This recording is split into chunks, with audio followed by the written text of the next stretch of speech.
Back to another trading session. आप सभी का अपने लाइव ट्रेडिंग में स्वागत है। अभी लाइव चार्ट चल रहा है। अभी मैंने 5 ट्रेड में स्टॉक में ट्रेड कर चुका हूँ। ओके, उसमें से आपको सबसे पहले बताओ, मैंने पहला ट्रेड किया था वेदांता में मैंने ट्रेड यहाँ पे लगभग इसके आसपास ही किया था, समथिंग 268 के लगभग किया था।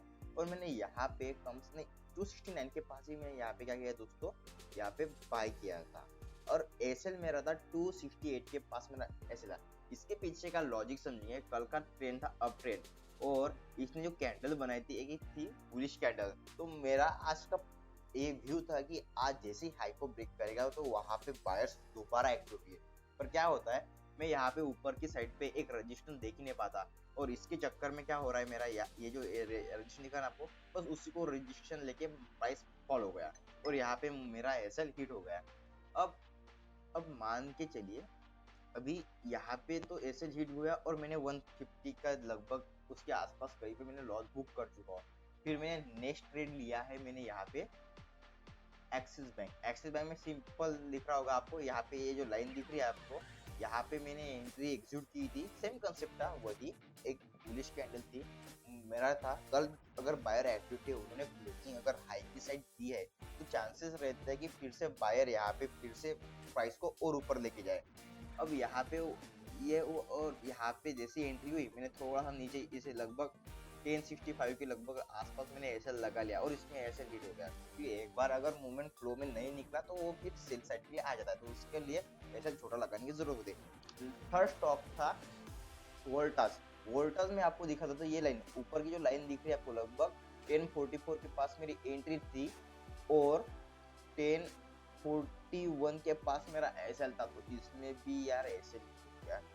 तो आज समझ सकते हैं आप, मेरे 3 स्टॉक में अभी तक एसएल हो चुके हैं, पर अभी 2 स्टॉक अभी भी बाकी है, और वो जो 2 स्टॉक है उसमें अभी प्रॉफिट चल रहा है। ये है एसबीआई लाइफ में मैंने लगभग इसके आसपास ही मैंने क्या किया दोस्तों, तो इसको बाय किया है। इस कैंडल के ऊपर मैंने बाय किया और यहाँ पे छोटा सा, यहाँ पे नहीं, ये छोटा सा एसएल लगा दिया।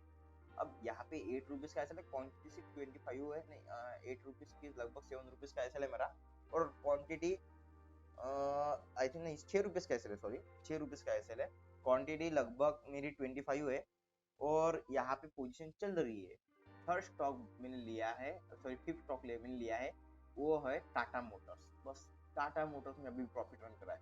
अभी मैंने यहाँ पे कंसेप्ट किया था, कल इस स्टॉक ने क्या दिया है, ब्रेकआउट दिया है। ओके, इस स्टॉक को देखो, अभी डेली चार्ट में देखिए, इसने ब्रेकआउट और एक bearish candle sorry bullish candle यहाँ पे क्रिएट की है, और इसका जो लो इसने जो क्लोजिंग दी है वो अपने हाई के पास है। मतलब इसका मतलब इसमें अभी भी बायर बने। हमें बस थोड़ा सा इंतजार करना है, क्या इसमें प्रॉफिट बुकिंग हो रही है या फिर बायर्स फिर से इसमें एक्टिव रहे। अब फर्स्ट कैंडल बता रहे कि यहाँ पे बायर्स फिर से एक्टिव हो चुके हैं, राइट। पर नेक्स्ट कैंडल बता यहाँ पे थोड़ी प्रॉफिट उन लोगों ने करी, जिन लोगों ने इसको होल्ड किया होगा कल, पोजीशन लीकेज गए होंगे, उन लोगों ने आज बैठे होंगे और उनको इस कैंडल ने, इससे पहली कैंडल में उनको प्रॉफिट होगा तो इन्होंने प्रॉफिट बुक करे। अब प्रॉफिट बुकिंग करने के बाद अब सेलिंग आ रही है या फिर से फ्रेश बायर उसको लेके ऊपर जाने की कोशिश कर रही है, ये हमें समझिएगा नेक्स्ट 2 कैंडल में।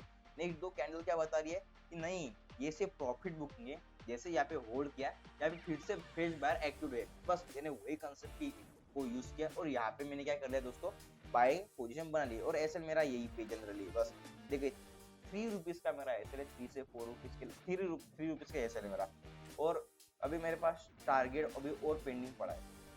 तो आपको पोजीशन दिखा देता हूँ, अभी पोजीशन चल रही है मेरी, देख सकते हैं आप 50 रुपीज की तक चल रहा है। चलो कोई ना, इसमें अभी इतना प्रॉफिट चल रहा है, एसबीआई लाइफ में 350 के पास चल रहा है, इसमें 150 के पास चल रहा है, और 3 में लॉस। आप समझ पा रहे हैं मतलब साइकोलॉजी क्या होगी मेरे, जब माइंडसेट, जब मेरे ऑलरेडी पहले तीनों ट्रेड एसएल हिट हो गए, मेरा तब मन ही नहीं कर रहा था मैं चौथा ट्रेड लूं, पर मन एक था, मैंने ऐसा आपको बोला मेरी एक्यूरेसी कम है तो मैं रिस्क टू रिवॉर्ड को फोकस करूंगा।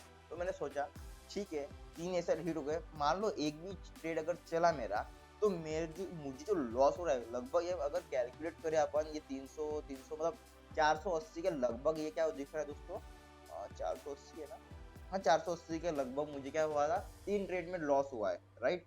अब ये 480 के इतना लॉस हो रहा है, अब अगर मेरा एक ट्रेड भी चला और उसमें 103 आता है तो मैं पूरा लगभग उसके आसपास में कवर कर दूंगा, और मेरा नेक्स्ट ट्रेड होगा वो मेरा ऑटोमेटिक प्रॉफिट जनरेशन के लिए प्रॉफिट जनरेटर होगा, राइट। नेक्स्ट ट्रेड में बस यही है, यही कंसेप्ट मैंने यूज किया है। अभी देखो दो ट्रेड में इसमें अभी इसमें 1:3 के आसपास चल रहा है, बस 50 रुपीज लगा, वो गया भी था, मैंने बुक नहीं किया क्योंकि मेरा टारगेट थोड़ा और बड़ा है। अभी आपको दिखाता हूँ एसबीआई लाइफ में, यहाँ तक देखिए ये यहाँ तक भी आ चुका है, यहाँ तक जैसे आएगा ये 1:3 दिखा देगा, मेरा टारगेट यहाँ तक ही लगा। अभी देखता हूँ मैं यहाँ तक किस तरह की सिचुएशन बनती है, मार्केट क्या वहां तक जाता है, इतना पॉइंट मुझे मिल पाता है मार्केट में तभी मैं बैठूंगा, वरना मैं मेरी पोजीशन को एग्जिट कर लूंगा, लॉस लेने में मेरी भलाई नहीं है। बस यही आपको मैं समझाना चाहता था दोस्तों। अभी ठीक है अपन देखेंगे, बस यही समझा रहा कि देखो 3 ट्रेड में ऐसे लॉस हो रहा है, मेरी रिस्क मेरे कैलकुलेशन में मैं रूल्स को फॉलो कर रहा हूँ, जितनी मैंने रिस्क डिफाइन की है मेरी एक ट्रेड में लॉस उतना मैंने ले चुका हूँ।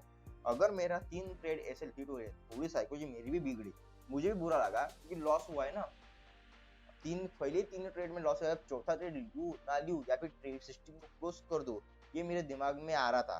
तो मैंने सोचा एक ट्रेड लेता हूँ, क्या पता अगर उसमें प्रॉफिट हो जाए तो शायद मैं प्रॉफिटेबल बन जाऊं, राइट। तो इसीलिए मैंने उसमें ले लिया 1:3 का उसमें हिसाब से, और अभी प्रॉफिट रन चल रहा है।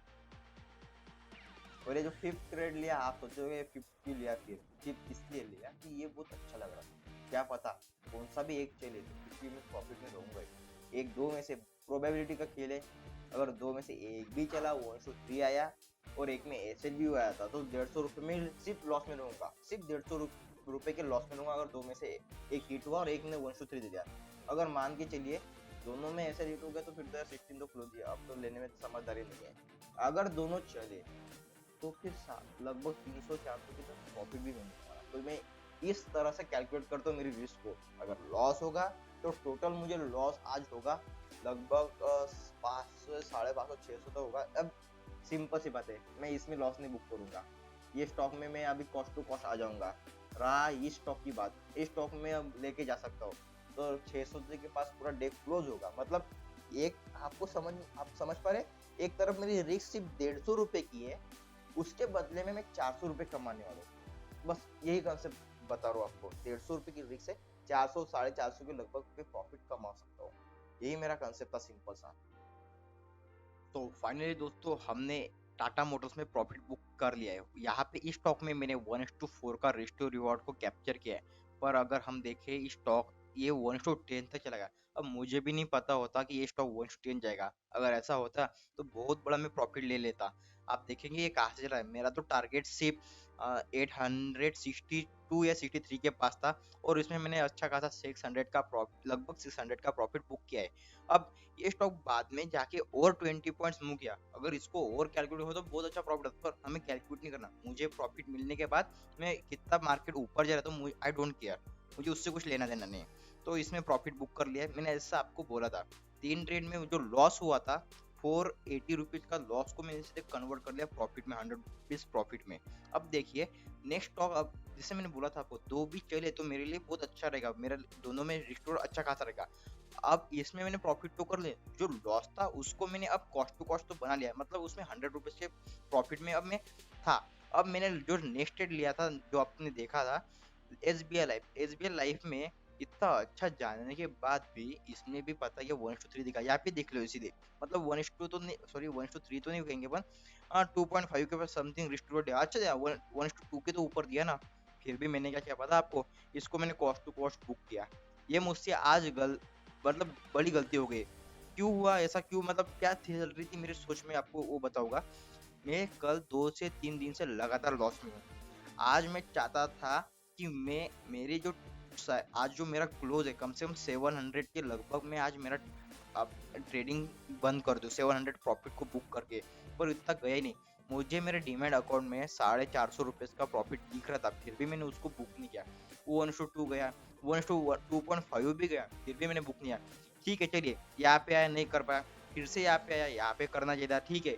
एक बार गया, 2 बार ट्राई किया, अब तीसरी बार भी ये अच्छा खासा गया था, मतलब कितना 14 के पास गया, फिर भी मैंने यहाँ पे बुक नहीं, मैं देखता रह गया। और यहाँ पे लगभग मेरे जो लगभग यहाँ पे शायद 1401 के पास मैंने इसको क्या कर दिया, सेल कर दिया। मतलब 1 पॉइंट ही मैंने इसमें क्या किया, कैप्चर किया है। जानने के लिए इसने बहुत अच्छा दिया था पर मैंने कैप्चर किया, ये मुझसे मैंने गलती हुई है। ये देखा आपने, ऐसा भी होता है कभी भी मार्केट में, फियर बोले या फिर ग्रीड की जगह, ग्रीड के चक्कर में मैंने ऐसा करे, अधिक के चक्कर में आज मैंने लॉस कर दिया। इसको मैं नेक्स्ट टाइम नहीं करूंगा। इसको मैं नोट कर लेता हूँ, इसको भी। ओके, आज का प्रॉफिट, अच्छा ये थोड़ा ज़्यादा, ओके, ये जो प्रॉफिट दिख रहा है ये भी है, ये अपना ही प्रॉफिट है। जो 5237 का प्रॉफिट दिख रहा है ना आप सबको, ये भी अपना ही प्रॉफिट है। अभी चलते हैं अपन इक्विटी में। चलिए, अभी देखिए इसमें कितना है, 130 रुपये का मुझे प्रॉफिट हुआ है। जो मैंने गलती की थी, देखिए इसमें कितना, टाटा मोटर्स में एक ही स्टॉक में 600 रुपये के लगभग मैंने प्रॉफिट किया है। बाकी जितना भी लॉस था, पहले 3 स्टॉक में लॉस, उस सबको एक ही स्टॉक में कवर कर लिया। एसबीआई लाइफ में अगर मैं 350 भी प्रॉफिट करता, उतना भी बुक कर लेता शायद। 350 नहीं, ये स्टॉक गया था कम से कम 400 के लगभग गया था, फिर भी मैंने बुक नहीं किया। ये गलती थी यार, ये नहीं करना चाहता। अभी मैं एनालिसिस करूंगा, मेरा जो अभी तो मंथ खत्म हो गया है, मैं अभी जितना भी ट्रेड लिए उन सबको एक एक एनालिसिस करूंगा, जो जो मिस्टेक की है उन सबको अगले नेक्स्ट मंथ किसी भी हालत में रिपीट नहीं करूंगा। या तो फिर पनिशमेंट दूंगा खुद को, या तो फिर उस दिन कुछ ना कुछ तो करूंगा। मतलब उसके अगर मिस्टेक होती है तो पनिशमेंट, अगर नई मिस्टेक होती है तो सीखूंगा, अगर सेम मिस्टेक रिपीट हो रही है तो उसमें पनिशमेंट दूंगा खुद को। ठीक है दोस्तों, आशा है आपको वीडियो पसंद आ गया। तो वीडियो को अगर पसंद है तो प्लीज़ लाइक एंड सब्सक्राइब करो यार, मोटिवेट होता है। ठीक है, वीडियो बना रहा हूँ, आपको लाइव ट्रेडिंग करके दिखा रहा हूँ, ऐसा कोई करके नहीं दिखाता।